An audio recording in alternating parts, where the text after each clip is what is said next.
Hey there, Christophe from the French Herbal. Today we're going to talk about a plant that I picked when I was a kid. We were living on top of a very rocky hill and my grandma, who was living nearby, would ask me to go pick a bunch of it for her famous ratatouille. And to this day, the smell brings me right back to my childhood around here in the hills of Provence. So I am honored to share with you a much beloved plant, one that I have used quite extensively in my practice as a clinical herbalist, rosemary. And look over here, we have a magnificent wild flowering bush. I will explain why it's such a powerful plant for the liver, why it's a great tonic for the mind, and why we should position it as the king of protectors, the plant that has the ability to act as a shield against all kinds of modern aggressions. So a plant with a very long history of use, but still very relevant in today's practice. Before we start, let me remind you that I am not a doctor, a pharmacist, or a healthcare professional. This episode is not meant to be a substitute for medical advice. Let's start with a bit of botanical information. Rosemary is a perennial shrub belonging to the Lamiaceae family. It's a cousin of other strong aromatic Lamiaceae like thyme, oregano, sage, and winter savory. Rosemary grows very easily in gardens, needs a lot of sun, good drainage, a relatively poor soil, and practically no water, right? Definitely a straightforward plant to grow. In the wild, here in my region, in the southeast of France, it's incredibly strong. It grows in a crack of rock, baked by the sun, and it has a formidable resilience to drought. And the more it suffers, the more it gives its aromatics and its power. In my region, rosemary is often over-harvested for industrial distillation, to obtain the essential oil. And this practice is extremely destructive, and that's a shame. Now, for family or small-scale herbalism, it's still okay to gather rosemary in the wild, like this one. But quite frankly, garden rosemary has never disappointed me. Ideally, you should harvest it with pruning shears right at the start of the flowering period. If you miss the flowering period, no worries, your rosemary will still be good and very strong. You cut about half of the year's new growth, which is greener and more pliable than the old woody stems. On all the plants that have never been harvested, you may notice that the lower portion of the plant is very woody and it has lost its leaves. And on those plants, you can cut those bare branches a bit lower to bring the greenery back down and reshape the plant into a more compact bush. And this would be done gradually over 2 to 3 years. Avoid cutting when it's rainy, otherwise the leaves will blacken when drying, it will oxidize, and your rosemary won't be as strong, the oil will be kind of diluted. I like to strip the leaves just after cutting the branches. I find it easier, and then I dry just the leaves, but some pickers dry the whole branches and then they strip the leaves when they're dried. Either way is fine, and you need about 8 kilos of fresh cuttings to get 1 kilo of the dried leaves. Dried rosemary keeps pretty well for like a year if you store it in a dark place away from humidity. It needs to remain strong in taste and in smell. Otherwise, it's time to compost it and go get some fresher rosemary. The parts used are the leaves, ideally with the flowering tops, otherwise just the leaves. The woody branches are uninteresting. The small pliable branches are okay. You can leave them with your dried material. If you can use fresh rosemary in teas or tincture, fantastic. Always better fresh. Otherwise, recently dried is fine as well, as long as your rosemary is still very aromatic. And sorry, I do have a lot of flies today. It's kind of almost rainy, so the flies are all excited. In terms of taste and constituents, there are 3 distinctive dimensions you should notice. First of all, a strongly aromatic and stimulant dimension. And this is due to its essential oil, composed of eucalyptol, camphor, some monoterpenes, and other powerful aromatics. In aromatherapy in France, when we use the essential oil, we have 3 distinct chemotypes for rosemary: camphor, eucalyptol, and verbenone. And these are like 3 different remedies with 3 different sets of properties. So we're going to leave aromatherapy on the side for this episode because this will add too much complexity. You know, it would be like doing 3 different plants. In traditional herbalism, you know, using non-distilled preparations like teas and tinctures, well, rosemary is rosemary is rosemary. We have only 1, not 3. Well, sure, based on the location and the climate, you can feel some differences. Like around here, it's very strong in camphor, but we'll keep the same overall properties in different regions. Second dimension, a bitter dimension. Due to the diterpenes and the triterpenes, it's not a very bitter plant. It's not considered very bitter, but it's somewhat bitter. And third, an astringent dimension due to the phenolic acids like rosmarinic acids.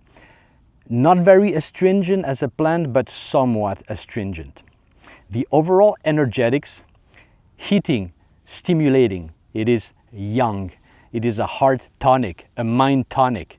It has moving circulatory energy. The heating of the essential oils dominate the cooling of the bitterness, if you will. And second part of the energetics, it is drying through its diuretic and choleretic properties. So it forces excretion of liquids. And it's also drying locally through its tannic and its circulatory power that will remove fluid stagnation. Hey, just a quick pause to let you know you can grab my free ebook on preparing herbal teas for the 4 seasons. It's full of simple recipes and blends you can make with herbs you can buy or even grow almost anywhere. The link is right below this episode. Go check it out. Okay, now let's talk about rosemary properties and indications. The first one I'd like to share with you that you may not know in the English-speaking world, but boy, is it good for this as a liver stimulant and protector. It helps the liver make more bile, and through the bile, the liver excretes its waste, right? We use the term depurative or blood cleansing. And one thing I love about rosemary is that contrary to many liver stimulating plants, it's almost always well tolerated. And I don't know if you know how sometimes you use those liver tonic plants and you may get a negative reaction, right? It's been called a healing crisis in the tradition, and we see that once in a while with dandelion root, with burdock root, fumitory, artichoke leaf, etc. Probably because the plants have been introduced too quickly, or we recommended too much of it at once, and the person is getting a little bit of diarrhea, or maybe a little bit of a headache or a skin condition that is getting worse, etc. It's not unusual, right? And it's kind of annoying. Well, here's the deal. Rosemary will almost never provoke such a reaction. It is a very well tolerated liver tonic plant. So, if you need a plant to stimulate elimination, to bring a gentle liver cleansing action to your blend, think rosemary. The second property is that it protects the liver, a bit like milk thistle. It stimulates and protects at the same time. So if the liver is inflamed, suffering, maybe you have elevated transaminase, ALT, AST, GGT, all those acronyms you may see on the blood panel, and that when elevated, your doctor will tell you your liver is suffering.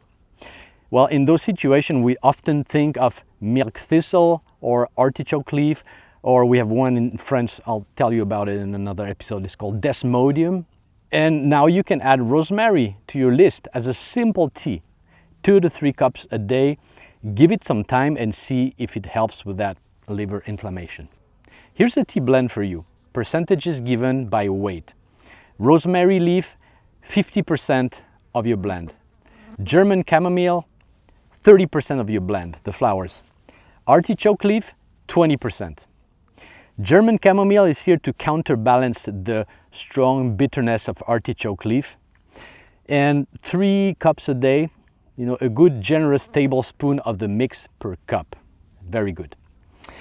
The liver protecting action of rosemary has been mostly demonstrated in animal studies, protecting against a bunch of stuff. Acetaminophen-induced toxicity. It reduces liver fibrosis provoked by carbon tetrachloride. It protects from alcohol-induced injuries, protects the liver against acrylamide. It restores its antioxidant levels like glutathione peroxidase, and also it enhances detoxification pathways in the liver. So, quite wide range of actions. Next property of rosemary, it is a digestive aid, and I don't want to belabor this one too much because so many plants help with a sluggish digestion, right? And this is not where rosemary shines. I mean, it's excellent for a deficient digestion. It will reduce fermentation and stagnation, and it will warm and stimulate the whole digestive tract. Great combination, rosemary and ginger, rosemary and orange peel, rosemary and peppermint. I love this one. Great tea blends, but it can do better. Let's focus on much more interesting properties. The next one, rosemary is a general tonic. And throughout the centuries, it's been used during periods of fatigue and convalescence. The French doctor Henri Leclerc called rosemary a simple plant with undeniable stimulating properties. And let me tell you, this guy had a lot of clinical experience. He reported good results in case of weakness after serious fevers and in people worn out from either physical or mental overwork. That sounds familiar to you maybe? As I said, an old plant for the modern world. In France, because we use rosemary quite a bit, you'll often hear people say, well, rosemary is too stimulating. I drank a tea of it yesterday night and I couldn't sleep. And yeah, it can feel a little too energizing for some sensitive people. And if that's you, and you still want to use rosemary, I would suggest taking it in the morning or midday, but not in the evening. Some people even use rosemary as a coffee substitute, and from what I've seen, it tends to work better for people who are generally very sensitive to herbs. You probably know if it's you. For most others who are hoping for a coffee-like buzz, forget about it. It brings a different kind of stimulation. Next property, significant, major one. Rosemary is a brain stimulant and protector. It supports cognitive functions and memory. So it's very adapted to the aging population. It is a plant I have often integrated in my blends for cognitive decline due to age. So rosemary will help improve peripheral circulation by relaxing the smooth muscles in blood vessels. And that can be really helpful for older folks who deal with cognitive issues linked to poor blood flow to the extremities, especially the head, maybe due to partially clogged arteries. On top of that, rosemary seems to act directly on certain brain processes, boosting cognition and memory. For instance, it blocks the enzyme that breaks down acetylcholine, a key neurotransmitter. And the term we use for such an herb, maybe you heard about it, it's nootropic. Because of a compound called ursolic acid, rosemary also affects the dopamine system with an antidepressant effect. Some studies even suggest that rosemary could help treat depression with results in mice that are similar to certain drugs. And here's something interesting. We imagine that rosemary will excite the brain and the nervous system, make us a little like this. But at the opposite, it can actually feel calming. And you may wonder, how can that be? Well, Let me explain. For older people dealing with cerebral circulation problems and some cognitive decline, taking rosemary over the long term can actually make things better. And these people are often stressed out by the sense that they're sleeping, right? Little memory lapses, not being able to do their crossword puzzles or Sudoku like they used to. And in this case, rosemary can actually help to calm the stress linked to the fear of declining too fast and what I would call the fear of Alzheimer's disease. Of course, always check with a physician to see there's no underlying conditions that require medical attention, right? We don't want plants to hide something serious. And yes, it could very well be Alzheimer's disease, right? So go see your doctor first. That being said, when it comes to Alzheimer's prevention, I think rosemary has huge potential. It offers a multi-layered effect of protecting and stimulating brain functions. And the protection is offered via a very strong antioxidant effect. It's worth mentioning here a study done on essential oil for dementia in elderly patients. The researchers diffused a blend of rosemary and lemon essential oil in the morning and lavender and orange in the evening during 28 days. Very nice and simple blends. This improved cognition in the patients. Now, granted, the sample size was very small, only 17 individuals, which is a limitation of the study.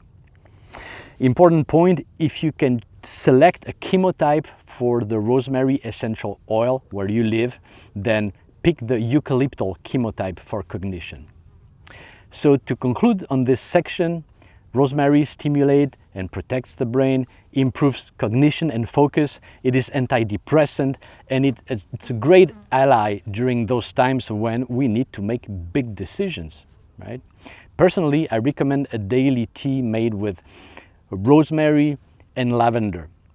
A sprig of rosemary and a flowering head of lavender per cup. It should be a little strong, but still drinkable. A bit of honey will go super well with this blend. Rosemary brings the mental clarity you need, and lavender, quite a complex plant. It both relaxes but also opens up the mind and sharpens focus. Next indication, rosemary is a heart tonic. Let me quote Rudolf Weiss, great, very famous herb doctor from Germany who practiced from the 1920s to the 1990s. I love Weiss. The experience he brought, just amazing. He explains that rosemary has a general tonic effect on the neurovascular system, and it's helpful for supporting people with hypotension, most likely thanks to its high camphor content.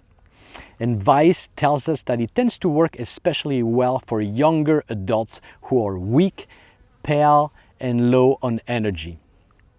And that frail, pale constitution with poor circulation, lacking vitality, comes up again and again in traditional writings for rosemary. And I think it really guides us in knowing when rosemary is the right choice for the person. In some traditions, it's been used as a gentle tonic for congestive heart failure. Good pairing would be with hawthorn, although those two guys have very different energies and tastes and personalities, but same indications. And of course, congestive heart failure is a medical condition, so always check with your physician if you want to take herbs. Last property, I could go on and on and on, but last one, rosemary is the great overall protector against modern aggression. First, its antioxidant power is very strong. It protects us against oxidative stress. It's been validated in multiple studies thanks primarily to its carnosic acid, carnosol, and rosmarinic acid.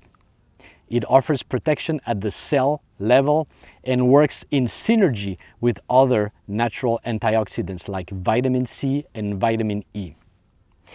And if rosemary really does protect our cells, then it can also help prevent the appearance of cancer, right? And studies actually back this up. That said, most of the studies were either done in vitro or on animals, so it's always hard to say precisely how this translates to human. But here is what the research shows so far based on lab experiment. Carnosic acid and carnosol seem to inhibit prostate cancer cells. Carnosic acid slows the growth of estrogen receptor negative breast cancer cells. Rosemary slows the growth of ovarian cancer cells. It also inhibits the growth of colon cancer cells and of melanoma cells. It may even help protect against radiation damage. In mice exposed to radiation, rosemary reduced lipid peroxidation, which is a marker of cell damage. Some studies even refer to rosemary as radioprotective agent. And let's not forget, well, these days we're constantly bombarded by radiations from all kinds of sources. Rosemary might just be the daily shield we need, a kind of natural insurance against the harmful effect of all that exposure. It's also been shown to protect skin cells from UV damage, and in rats it helped prevent light-induced macular degeneration. Researchers suggest it might even have potential for age-related macular degeneration in humans too. If you add the fact that rosemary helps the liver metabolize toxic material, well, you wonder, could it be the plant that we take a little every day?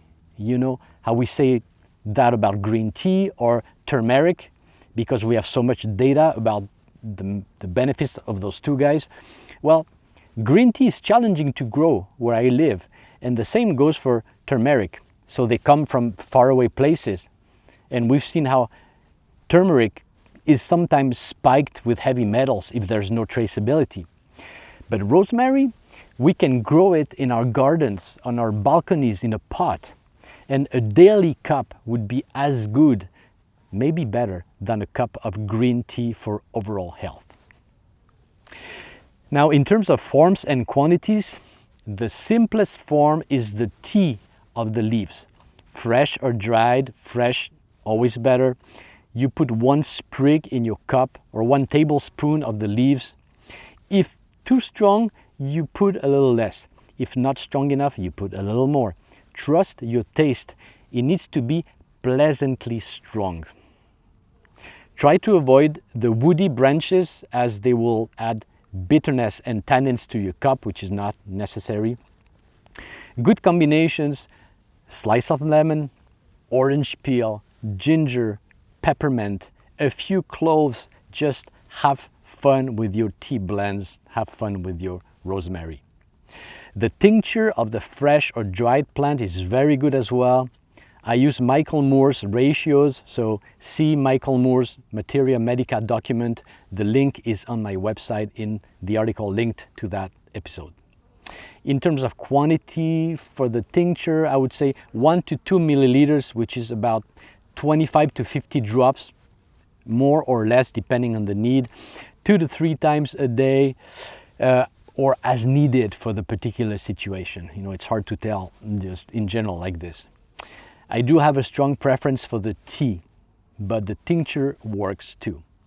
In terms of precautions, the most well-known side effect is that it can stimulate sensitive individuals a little too much. So this may cause sleep disturbances, and if that's the case for you, take it well before bedtime. It may also cause palpitations, and if that's the case, either switch to another plant or reduce the dosage. You will sometimes read that rosemary can provoke seizures if you take too much of it. This applies to the essential oil, and even then it depends on the chemotype used and the dosage. With the tea or the tincture, usually not an issue. A few allergic reactions have been reported, like asthma and contact dermatitis. It's fairly rare, but it's been reported. Avoid in case of gallstone or bile duct obstruction. That said, in my experience, Rosemary is usually very well tolerated, even in the cases of gallstones, but it's always best to be cautious. Well, friends, from the rocky hills of Provence to modern research labs, rosemary has proven its promises time and time again. In a world full of stressors, rosemary offers a bridge between past wisdom and future well-being. It reminds us that healing and protection are often found close to home in the simple ritual, maybe, of a daily infusion made with a fresh sprig from the garden of rosemary, of course. Thanks for being here. I will see you soon for a new episode of The French Herbal.